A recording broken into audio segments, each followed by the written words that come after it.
As you have seen in the title of the video, today I'm going to talk about wisdom is not the talking about wisdom. That is to say, wisdom happens to you. It's spontaneous. Whereas what we have now in our Western rational society is the love of talking about wisdom. We argue about quotes and books and scripture and perhaps, someone else's mystic experiences that they've shared, and we call that wisdom. But that's not wisdom.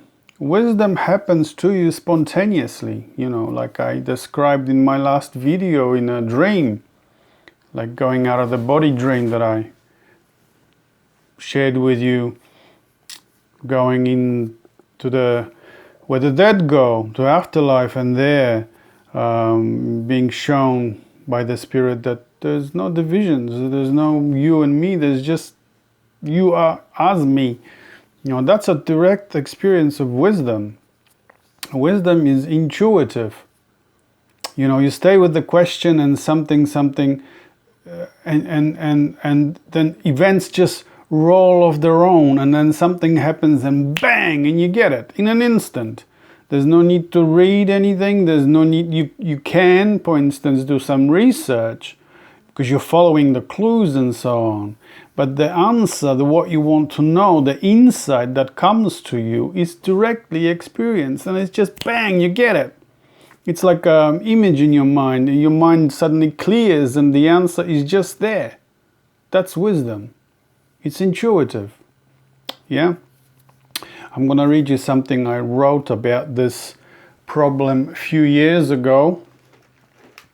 It was really, most of my writing is about this, and I have been trying to help people to experience their own wisdom, because you have the capacity to have direct answers within your dreams and your visions and your art. If you're creatively inclined, just doodling, in all my art, like what you see behind me, that was intuitive. That's the figure of the feminine divine at the center of that's the core of the, of the center, your most inward center. And I didn't know anything about any of this when I was painting this in 1995. Is that, in the tarot cards, what the what do you call them? The major arcana cards, the card number 21, which is the world card, the final, the highest card, if you like. That's, what you're seeing there behind me, that figure in the center of the world, is exactly the same figure in the major arcana in the tarot, in the 20, the world card. That's the center. You have reached the center, and this is what you see in the center. The core of the center of your most inward center, your inner self, is intuition. That's the core. That's what you're looking for. That's what you're looking to recover. Because once you recover that, your own feminine divine, your own intuition, it begins to teach you from within itself, by itself. You don't need anyone anymore. You don't need the authorities. You don't need to bow before another guru or books or religions or politicians or anyone that says that they have the answer. You can listen to them. There might be clues there to your research, to what you want to know, to the question that you have asked your own intuition. But it will be the intuition that is going to give you the final answer. Yeah, that's most important to understand. I understand that the people that are, the big readers. I have never been a big reader. I've always got my answers intuitively. But I understand there are people not like that, and they read and they get the answer that way too. That's fine. That's called deductive science. Or in other words, you have read enough to make a deductive conclusion that this is what it comes to. This is what the answer is. It didn't come to you. It actually comes to you intuitively in the end as well. You suddenly go, bang, yep, I got it. It's not so much that you've collected enough information or enough quotes to convince you that you've actually got the right answer, that this is what it's talking about, this is what you're looking for. It'll be the intuition eventually who is just going to give you that answer as well. Okay? Anyway, I'll read you what I wrote about this, that wisdom is these days in our masculine over-rational society, that wisdom is now has become the love of talking about wisdom. So this is what I wrote. The feminine mystery of the direct mystic experience of wisdom and the masculine mind's favorite pastime of talking about wisdom are completely different concepts. Yeah? The first happens to you. You find it, or rather it finds you through a vision dream or creative epiphany, or that completely irrational synchronicity. So synchronicities, that's what I'm talking about, intuition, synchronicities, art, dreams. Here, the feminine instinct or intuition, the soul is the source of wisdom. Your own inner self. That's the soul, which is the source of wisdom. While in the latter, you are collecting and talking about someone's reports or insights. You are engaged in being informed about wisdom through the intellect, the head, and not directly from your own inward resources of the heart, but from second-hand outside authorities. This is really where we are in the West. Authorities. There's your politicians that are your authorities. Your mom and dad are still your authorities. Your religion, your tradition. There's a lot of that science. You're not allowed to step out of the narrative that is the approved narrative in our society. If you do step out of that narrative, if you trust your own intuition, you're going to be labeled. You're going to be cancelled. And this is not a new phenomenon. This has been happening for thousands of years, at least 2,000 years. Remember, Jesus also, when he was teaching, he had two modes of teaching. He had the public teaching and the private teaching. And he was crucified, killed for his public teaching when he was just talking in parables, just talking in metaphors, teaching people that they too, if you pay attention to your own inner voice, and you will realize that you are God. And he was punished, he was cancelled, he was murdered for that. So was Al-Hallaj, the Muslim mystic. So was Giordano Bruno in 1600, burnt on a stake. Just because they trusted their own inner wisdom, their own direct experience of wisdom, not what the narrative was at that time or approved by the society, by culture. In Giordano Bruno's case, that was the church. In Jesus' case, that was the state and religion of that time, Judaism. He was going against the approved narrative. So was Al-Hallaj. He was going against the approved narrative by Islam. He also said, I am God. I am divine, as is everything. And for that, he was burnt on a stake. So to continue. Hence, as we are drowning in information and starving for wisdom, to heal not only ourselves, but also our wounded world, it is the forgotten shamanic art of direct experience of wisdom that we are called to bring back into our impoverished lives. And now I'm going to quote something from Peter Kingsley. He also speaks about this problem in our Western society. So here it goes. The basic meaning of philosophy is love of wisdom, writes Peter Kingsley. That means very little anymore. We have plenty of room in our lives for knowledge and data, for learning and information, amusement and entertainment, but not for wisdom. This is how things are now, and yet they weren't always like that. We can still trace out how, well over 2,000 years ago, the schools of Plato and Aristotle put the seal on what was to become the most enduring Athenian contribution to intellectual history in the West. instead of the love of wisdom, philosophically turned into love of talking and arguing about love of wisdom. Yeah. Since then, the talking and arguing have pushed everything else out of the picture. Until now, we no longer know of anything else or can imagine that there should be. And this is true.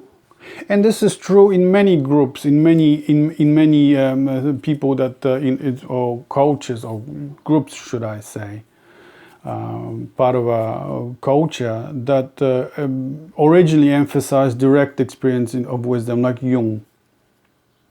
You know, Jungianism in many ways has become a religion now. What I see is people are quoting Jung. Hardly anyone is actually having a really intimate, direct experience with the divine or sharing that experience. What we have instead is talking about someone else's experience, mainly Jung's experience. Yeah? It's a tragedy for our society. Because originally a human being was not to have mediators between itself and God. You were meant to experience it directly. That was the whole purpose of the, when you go into the Neolithic and Paleolithic caves, for instance, in the in southern France and northern Spain, these are experiences of people that have had some kind of inkling that there's a direct, behind that wall. That's the whole point of painting palms on the wall, because you were trying to reach beyond that wall to something other, to the spirit. That was the whole point of painting of those magical animals. Animal was the teacher, the embodiment of the spirit at that time. There's something other that I'm experiencing directly when I walked into that cave, to the darkest and the deepest part of the cave, where I cannot walk no more. I have reached the part where I find the spirit, and that's when the people were drawing, were painting these magical scenes, like the shaman scene in one of the caves in Dordogne in France. We estimate that, 15,000, 17,000 year old painting, and this painting is it's a humanoid, but it's got bear's feet, I think, from memory, or human feet, human legs. It's got the tail of a wolf. It's got the I think perhaps bear's hands. It's got the eyes of an owl, and it's got antlers. But it's got a human face. So this is painted in the deepest part of the cave. In other words, you've come to that cave, you have come to the spirit, and the spirit is composed of everything. The all in us all, that's the message. And they've experienced this. This was the shamanic experience, that we knew this. Then then came along language, and came along not language but writing, and scripture took over. Priests took over. Women, before we had the male priests that took over the spirituality for us in our society, we had women that were responsible for our spiritual education, for our spirit to connect with the divine. And women call for the direct experiential part of our lives. Men call for the didactic, for the remembering, for the quoting of books. There's the difference between feminine and masculine. The masculine, the male, is all about the head, the rational. Yeah? The feminine is all about the experiential, the direct, the mystic. That's wisdom. So they're not the same. And we see this difference to this day. I mean, modern women are just like, lost in the rational mind just as much as men. But the women, the crone, the older women, the women that raised kids, they have pulled out the intuition out of them. They have managed to trust that inner voice. And you can see it in the answers, in the way that they live. the way what they speak. There's no longer fear against to challenge the authority, because your own authority, your own inner authority, comes from the inner self, from the spirit, what you really are, and you know that it's without the doubt. You know that this is true, and you have these powerful figures, some of the powerful women that are saying this, exactly that you cannot, you know, your wisdom is your own direct experience. It's not what you hear on TV or someone else is telling you, or a group of people is telling you to believe. So that's the difference between wisdom and the love of talking about wisdom. And, you know, like I've quoted Peter Kingsley, this is from the Dark Places of Wisdom, I think.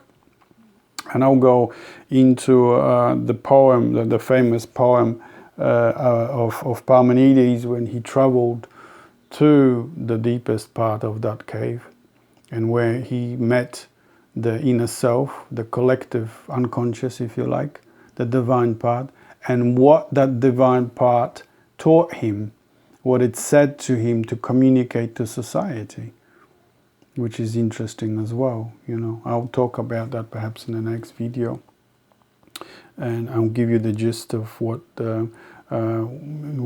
give you the good idea of what you know, what the problems in our society right now really are. It's like I said in my last video, what we have is, you know, I remember reading this on Facebook just recently. We have doctors without borders. Now what we now need is humanity without borders. Okay? Understanding that we are like plants. We appear different on the surface, but underneath we are all grounded in the same eternity, the same ground of spirit. We are all just unique manifestations of that. There's no difference. There's no me and you. There's just me as you.